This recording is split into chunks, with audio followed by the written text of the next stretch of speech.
நீங்க ஐயா. புதிய துவக்கம் எனக்கு தந்து என்ன மேன்மைப்படுத்து நீங்க. கழிப்பின் சத்தமும் மகிழ்ச்சியின் சத்தமும் திரும்ப கேட்க பண்ணீங்க.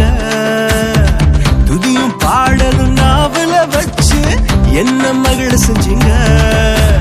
உயரத்தில் ஏற்றி வச்சீங்க, என்ன ஓஹோன்னு வாழ வச்சீங்க.